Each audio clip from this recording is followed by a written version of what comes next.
The morning of the vintage races is cool and crisp. Everyone is preparing, getting their bikes up to peak performance in the high altitude of Steamboat Springs. Before all the classic motorcycles hit the street, let's take a look at the course. To understand the race circuit, let's check out the 9 corners associated with the course. Start-finish leads you downhill to a very tight off-camber turn, number 1, to another off-camber turn, 2, and on to a nice straight before braking hard for turn 3. Turn 4 is quickly upon you, leading to an easy turn 5. The combination of 6A and 6B lead you up the hill to a bouncy turn 7, and a quick escape down the hill before hard braking under the bridge into turn 8. Using all the power you can generate gets you into a medium-tight turn 9 before reaching the start-finish line again. The day started out beautiful. The first combined race was the 350 Grand Prix, all pre-1965 vintage, and the classic 60s. The number 1 e-bike of David Roper, a 62 AJS 7R, jumped off to a big lead in the 350 GP race. As the race continued, David kept adding to that lead.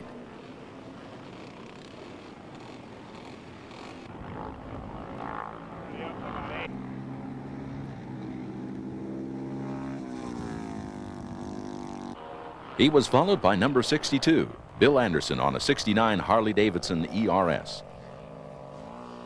In third is Mike Mitchell, followed closely by number 64, Don Frome, chased by Lee Robeson. Then Bob Bulmer, leading the classic 60s, and then number 21, Michael Green. Michael Green fought his way back from a slow start. He climbed all the way back to third.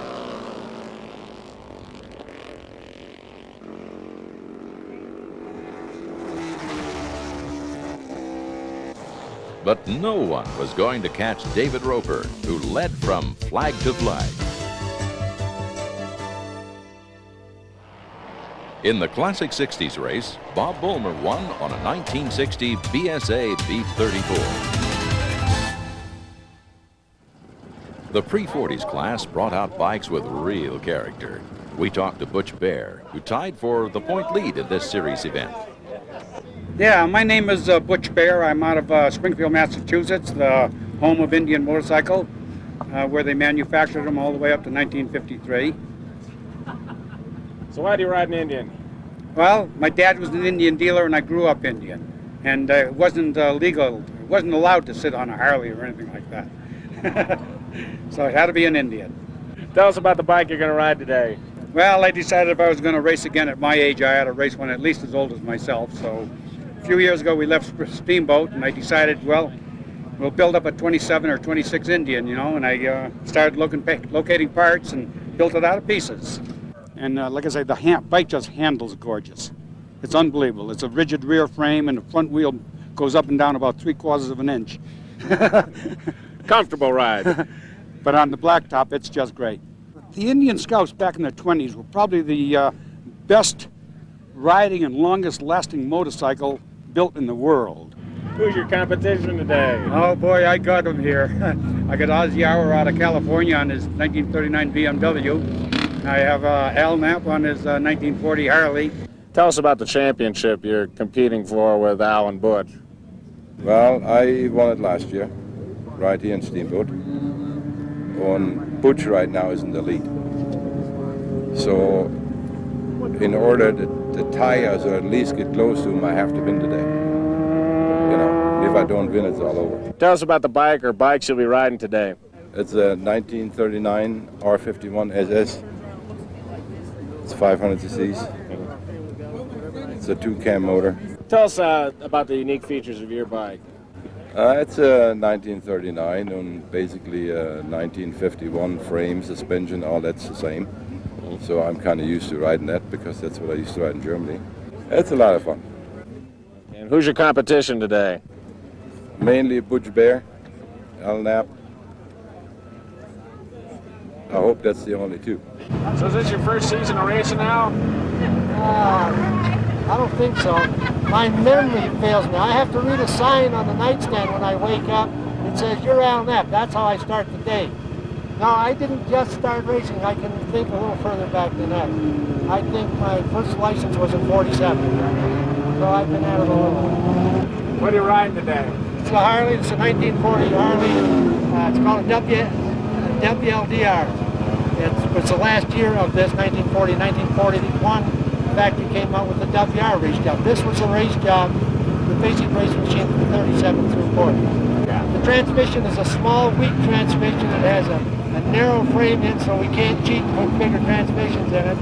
It's a what you would call a 750 side valve engine. It was the last year of this, 1940. 1941, the factory came out with the WR race job. This was a race job, the basic race machine from 37 through 40. And this is 1940. I've had a tremendous life with motorcycle racing. I've enjoyed it. I made a living at it for a while. And that's why I continue with it. As you know, the payday here is not huge. Absolutely nothing. It's all in the other direction. But we have fun. Everyone here said they had a lot of fun and loved the competition of the race, but they also enjoyed the camaraderie of these events just as much. The next race is the pre-1940 Grand Prix and the 200 Grand Prix. And look here, Al Knapp gets the whole shot and is off to the lead.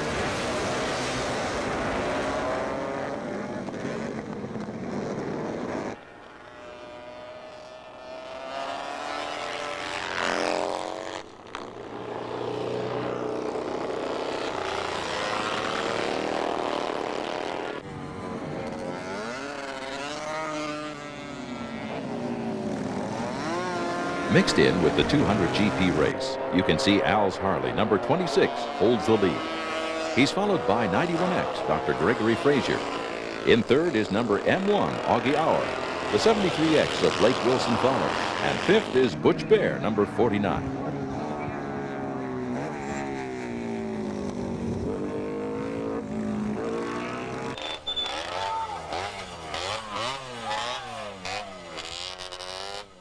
Al Knapp held on to the lead, but Butch Bear began to weave his way through the pack to finally capture second place.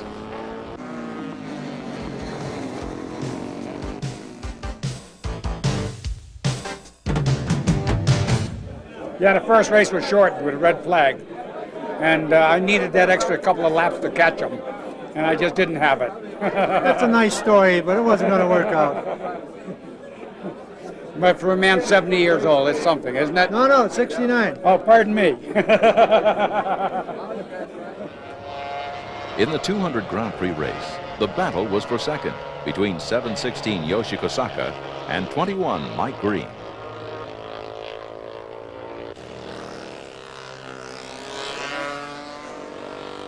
Number 208, Sven Blay, won the race on his 64 Bull Taco TSS.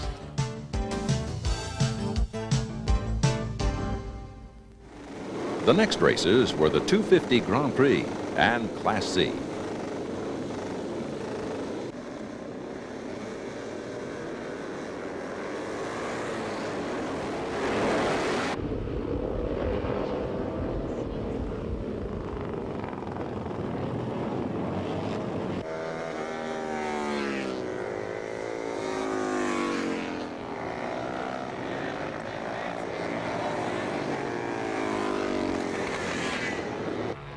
In the 250 GP race, Mike Green took the lead with his Ducati and never looked back.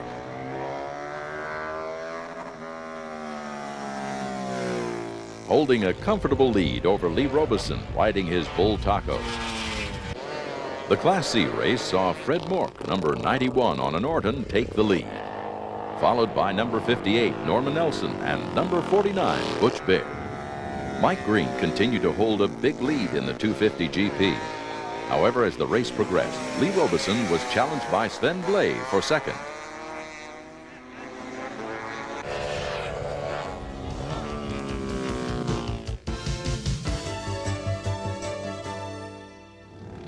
Fred Mork won the Class C race. Take a look at the race for fourth. Marty Dickerson just passes Al Knapp at the flag.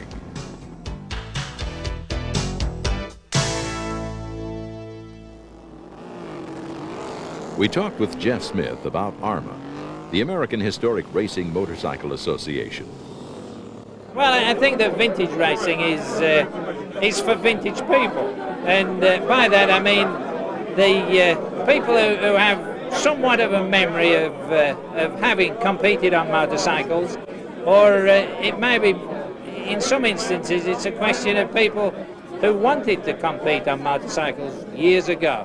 And so I think that what we have is an association of that creates nostalgia, and obviously AHRMA, which is the group that I represent, we try to create a position or a situation or a time when a guy can ride a motorcycle in a trial, similar to the type of trial that was run 20, 30, even 40 years ago, or a motocross. It wasn't called motocross years ago, it was called scrambling. And of course, perhaps the premier area that we recreate is road racing in the old style. And yesterday, in a vintage outfit, means a style 25, 35, 45 years ago. And it's possible to see machines of those eras on the road race circuit with people who are clearly enjoying themselves, because they don't ride round with a look of fear on the face, they have a huge smile. The 750 Sportsman's Race is for pre-1973 roadster-based production racers.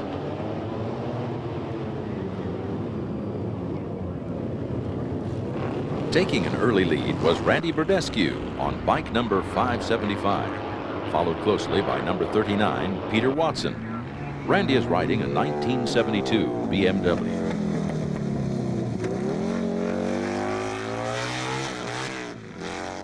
In second, Peter Watson is riding a 1971 BMW. In third place, bike number 228 is Keith Martin on a 1970 Triumph T120. John Lacey on bike 396, a 1970 BSA A75, got off to a slow start but worked his way back through the pack. But the race belonged to Randy Burdescu on his BMW.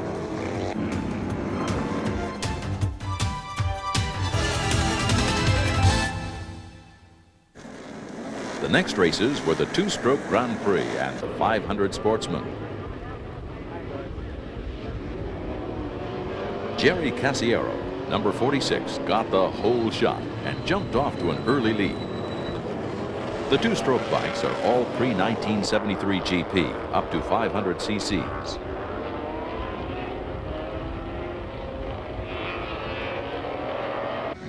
Jerry Casiero is riding a Yamaha TR3. In the 500 Sportsman race, bike 21, Mike Green, took an early lead on his Ducati.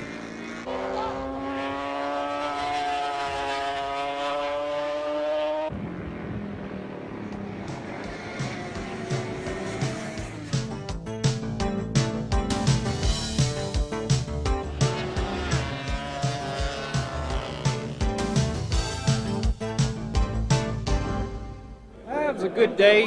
Went out early in the morning, was jetted wrong, rejetted, went out and had a good second practice. Usually blow off 2 or 3 practices. Usually just do one and, that's it. And went out and won the race. That was basically it. It was a fairly easy race. I just paced myself, didn't do anything stupid. Got the whole shot and used my head for a change. That was about it.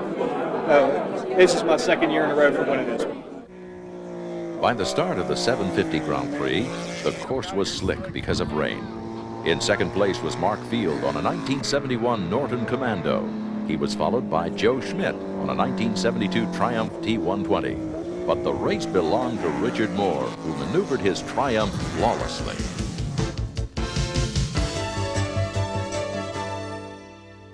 Today I rode a Triumph Trident with Rob Norris Special Racing Chassis, a 1970 model. Real cool bike. And I won. It was weird because I got out there and it started to rain and I was wondering whether I was going to be able to hang on to the bike and what it's going to do in the rain. Next thing you know, it's raining and we're going out there and it started going a little bit quicker and things are clicking. It's no big deal. It got kind of cold though. In the 500 Premier, just as he did in the 350 GP race, David Roper on bike number 1 jumped off to an early lead. He was followed by Bill Anderson. The 500 Premier consists of pre-1969 500cc OHV OHC or 750cc side valve 4-stroke GP or Clubman racers. As the race continued, the battle was for second between Bill Anderson and Mike Green, bike 62 and 21. Mike Green eventually pulled away on his Ducati. Even in the wet conditions, David's lines through the turns were flawless, and he easily won the race. And what classes did you ride today, Dave? I rode 350 GP and 500 Premier. You had a pretty good day, I think. Yeah, I did. Very good day. I won both races flag to flag. Very smooth lines. I was watching you out there. You really had I wouldn't say a cakewalk. You had a good ride in the rain. I'm told that actually the guy who eventually finished third got very close to me in the 500 race. And at one point I was wondering, do I hear something from behind me or am I just imagining this? You know, but I didn't look back, and eventually I shook him, I guess.